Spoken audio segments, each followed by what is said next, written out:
राधे राधे भक्तजनों, आज आप सुनेंगे काल रात्रि माता की पहला महाविद्या व्रत कथा। माता का कथा सुनने से माँ काल रात्रि आप सभी पर प्रसन्न होगी, सारे मनोकामना पूरा करेगी। भक्तजनों, आज आप सुनेंगे गुप्त नवरात्रि की व्रत कथा। प्रत्यक्ष नवरात्रि जहाँ चैत्र माहे और आश्विन माहे में मनाई जाती है, वही गुप्त नवरात्रि माघ माहे और आषाढ़ माहे में मनाई जाती है। नवरात्रि एक संस्कृत शब्दों है जिसका अर्थ होता है 9 रातों का समय। इन 9 रातों और 10 दिनों के दौरान शक्ति यानी देवी की पूजा की जाती है। गुप्त नवरात्रि के पहला दिन माँ काल रात्रि की पूजा करने के लिए प्रातः काल उठ कर स्नान करे और साफ सुथरे वस्तु धारण करे। उसके बाद पूजा ग्रहण को गंगा जल से शुद्ध करे और नियम मंत्रों से माँ काल रात्रि का आह्वान करे।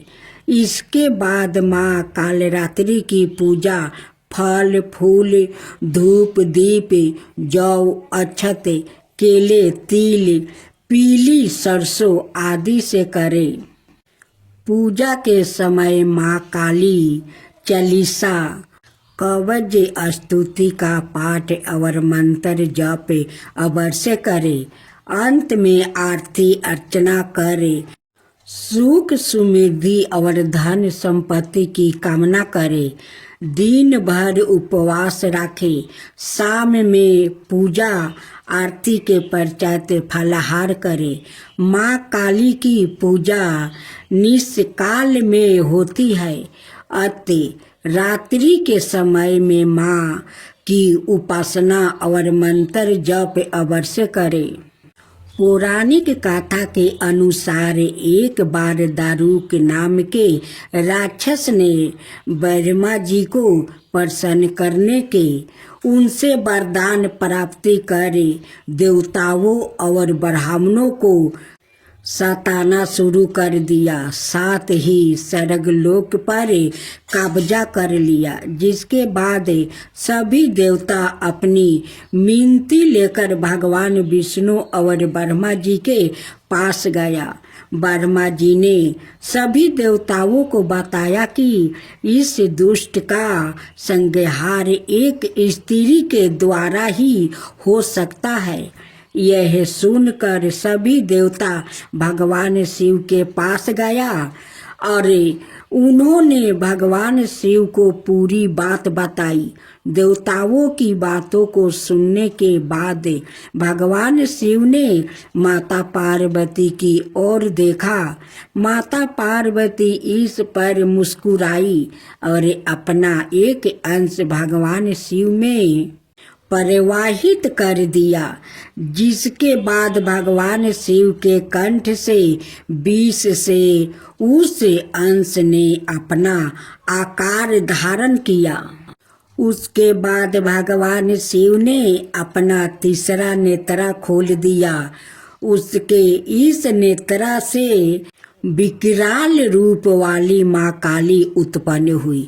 माँ काली के लालट में तीसरा नेत्र और चंद्र रेखा थी। माँ काली के भयंकर वो विशाल रूप को देख देवता सिद्ध लोग भागने लगे। उसके बाद माँ काली का दारुक और उसकी सेना के साथ भयंकर युद्ध हुआ।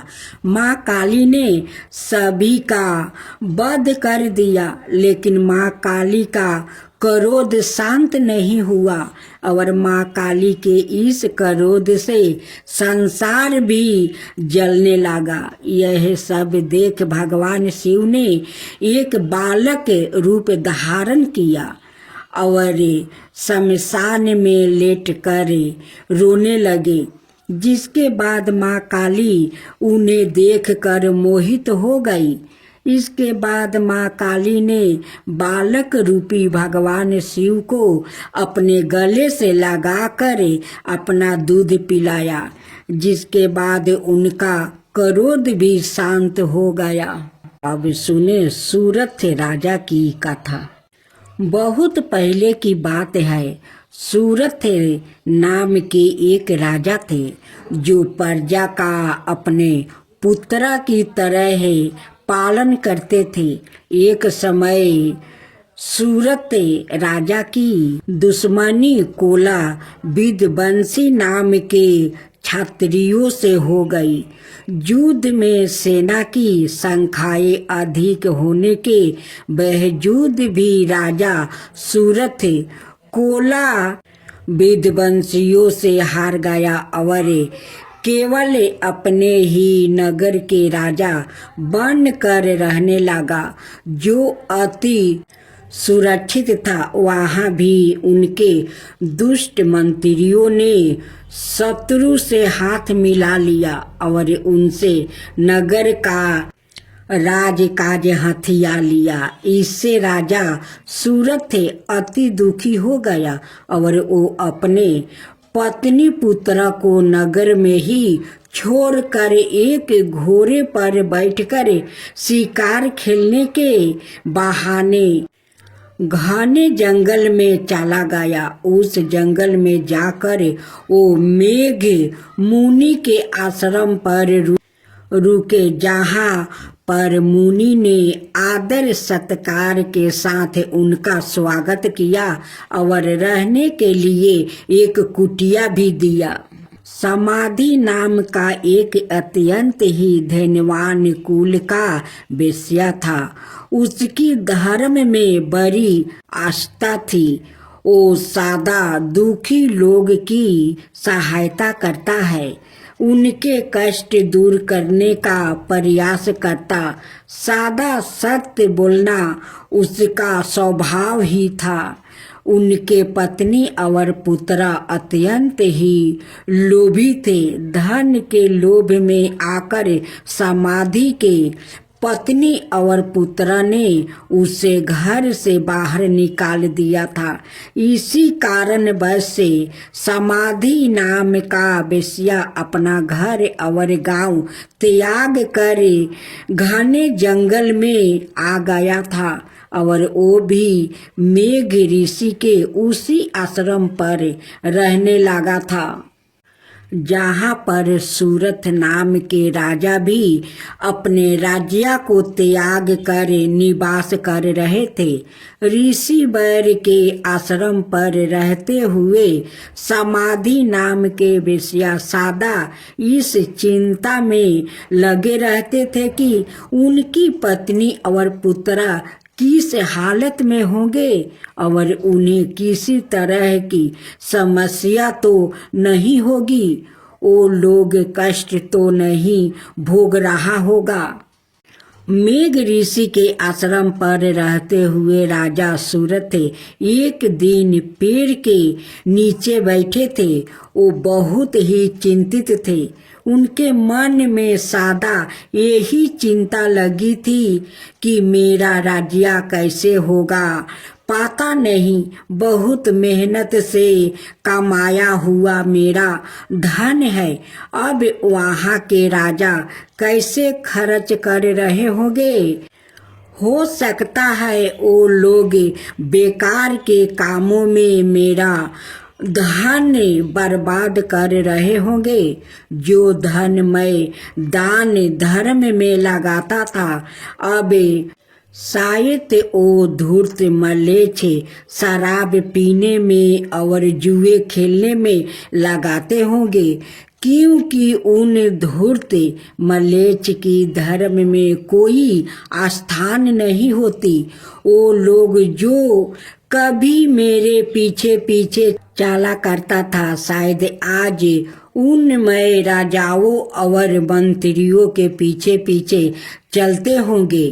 तभी वहाँ समाधि नाम का वो वेश्या आ गया और राजा ने उससे उसका परिचय और इस आश्रम पर आकर रहने का कारण पूछा।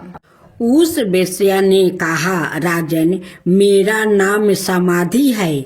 मुझे मेरे पत्नी और पुत्र ने धन के लालच में आकर घर से बाहर निकाल दिया है।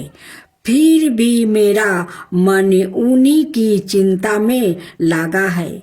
मैं यही सोचता रहता हूँ कि वो लोग खुश है या नहीं। अपने पत्नी और पुत्र के प्रति मेरा मन कठोर नहीं हो पाता है।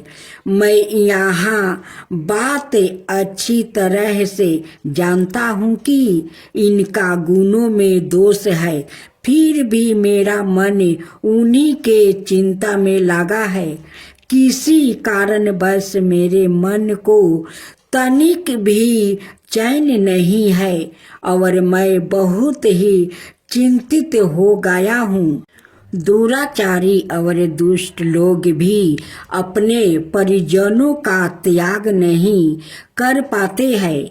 मैं अपने परिवार के मोह बंधन में पड़ कर चिंतित और दुखी हूँ।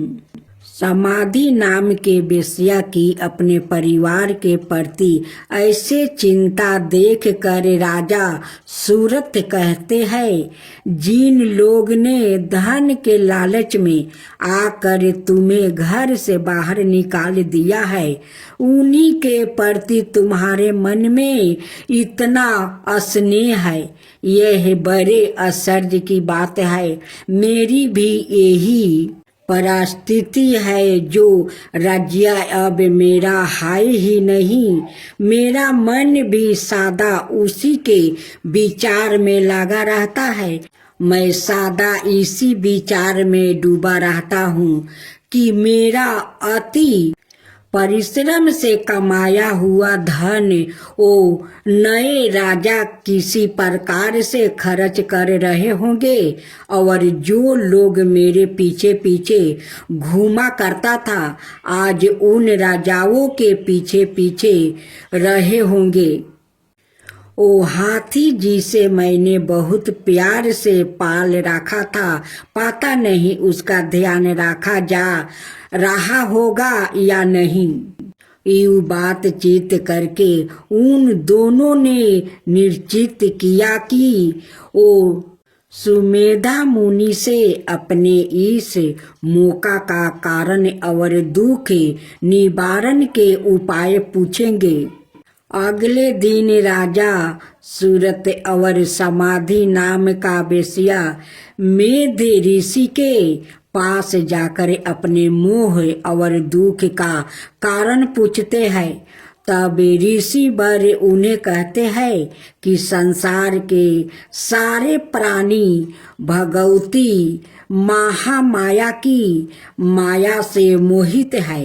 उन्हीं के इच्छा के कारण सभी जीवों मोह में पड़े रहते हैं और उन्हें देवी आदि शक्ति रात्रि और उनके हाथों से मारे गए दैत्यों की कथा सुनते हैं।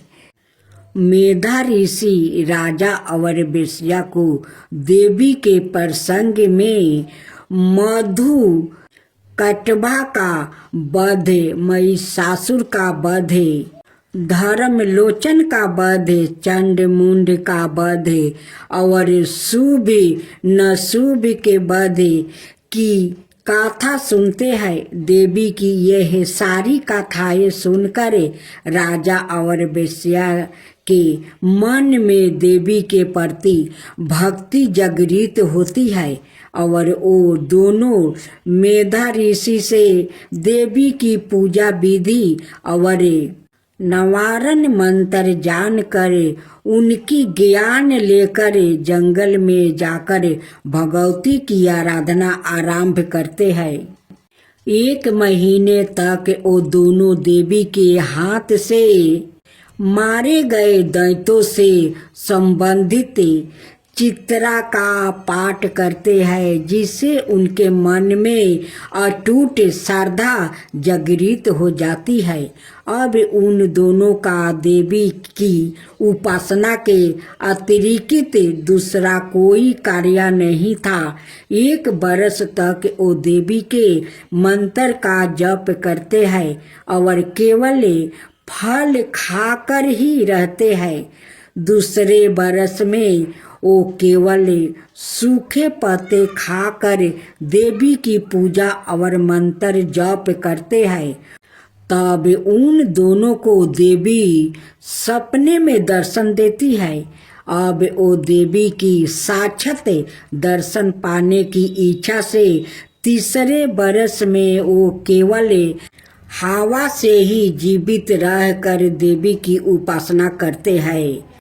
इस तरह 3 बरस तक राजा और वेश्या दोनों ही भगवती महामाया की श्रद्धा पूर्वक उपासना करते हैं, जिससे प्रसन्न होकर देवी उन दोनों के सामने प्रकट होती है और राजा के इच्छा अनुसार उन्हें अपना राज्य वापस मिलने वर देती है और कहती है, राजन 10,000 बरस तक राज्य करके तुम्हारा शरीर शांत हो जाएगा।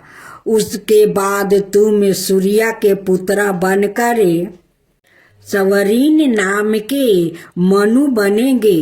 समाधि नाम के वेश्या को उसकी इच्छा के अनुसार मुक्ति प्रदान करने वाली ज्ञान देती है। देवी राजा और वेश्या को यूं वरदान देकर वही अंतर्ध्यान हो गई। जब राजा देवी से वर पाकर मुनि से आज्ञा लेकर अपने नगर जा ही रहे थे कि उनके वो मंत्री जो पहले शत्रु से हाथ मिला चुके थे आकर राजा के पैरों में गिर जाते हैं। वो कहते हैं, महाराज आपके वो शत्रु युद्ध में मारे गए, उनका विनाश हो गया, आप हमें क्षमा कर दीजिए। इस तरह है राजा को देवी की कृपा से अपना राज्य मिल जाता है और मंत्रियों से उसका पहले जैसा ही संबंध हो जाता है। वेश्या भी अब घर परिवार त्याग कर तीर्थों की यात्रा करता हुआ जीवन व्यतीत करता है। उन तीर्थों में वो वेश्या सादा लोगों को देवी की गाथा सुनाते रहते हैं। संसार में सर्वप्रथम समाधि नाम के वेश्या और सूरत राजा ने ही देवी की उपासना की थी। समाधि और सूरत को देवी की जो गाथा मेद ऋषियों ने सुनाया था वो संसार में दुर्गा सप्तशती के नाम से विख्यात है। दुर्गा सप्तशती के प्रकट होने की यह गाथा अत्यंत ही पावन और भक्ति मुक्ति प्रदान करने वाली है। इस गाथा के श्रवण से जो व्याकुल दुखी है वो सुखी हो जाता है, मोक्ष का अधिकारी बन जाता है। अब सुने दुर्गा देवी की गाथा। देवी भगवत महात्म्य। रुतवक मुनि बड़े ही विलक्षण बुद्धि वाले थे। रेवती का चौथा चरण। रुतवक मुनि बड़े ही विलक्षण चरण गुंडान होता है। इस काल में जन्म लेने के कारण उनका पुत्र अति दुराचारी बन गया और इस कारण बस रुतवक मुनि को बहुत ही दुख और कष्ट सहने पड़े थे। जब उन्हें इस बात का पता चला कि रेवती के चौथा चरण में उत्पन्न होने के कारण उनका पुत्र दुराचारी हुआ है, तो उन्होंने क्रोध में रेवती को निक्षत्र मंगल से गिर जाने का श्राप दे दिया था। बाद में भगवती दुर्गा की आराधना करके अपने सारे दुख और कष्टों से ऋत्विक मुनि मुक्ति पा सके।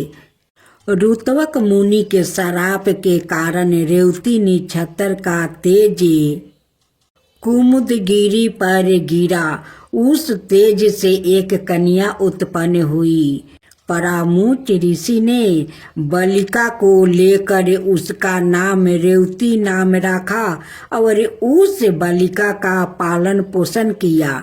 विवाह योग होने पर ऋषि को यह चिंता सताने लगी, इस बालिका के योग वर कौन होगा।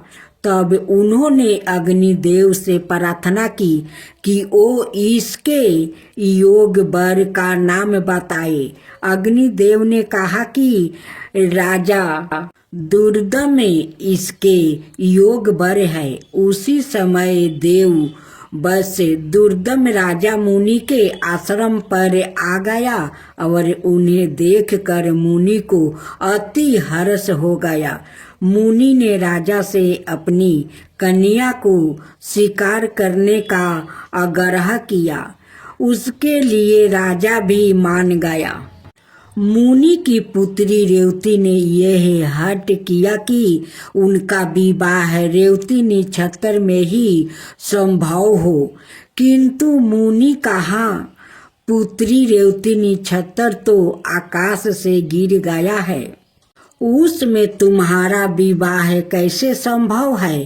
पुत्री ने कहा कि यदि ऋत्विक ऋषि अपने तपोबल से श्राप देकर रेवती नक्षत्र को भूमि पर गिरा सकते हैं, तो क्या आप अपने तपोबल से उसे पुनः स्थापित नहीं कर सकते।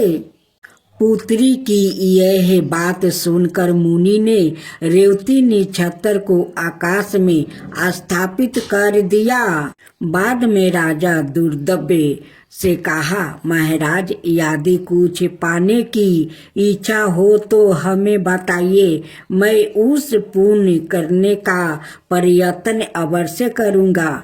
मुनि की बात सुनकर राजा कहने लगे, मुनिवर, मैं सवाए भू मनु के वंश में उत्पन्न हुआ हूँ, इसलिए मेरी इच्छा है कि मैं मनवंतर का स्वामी हो, ऐसा पुत्र प्राप्ति हो।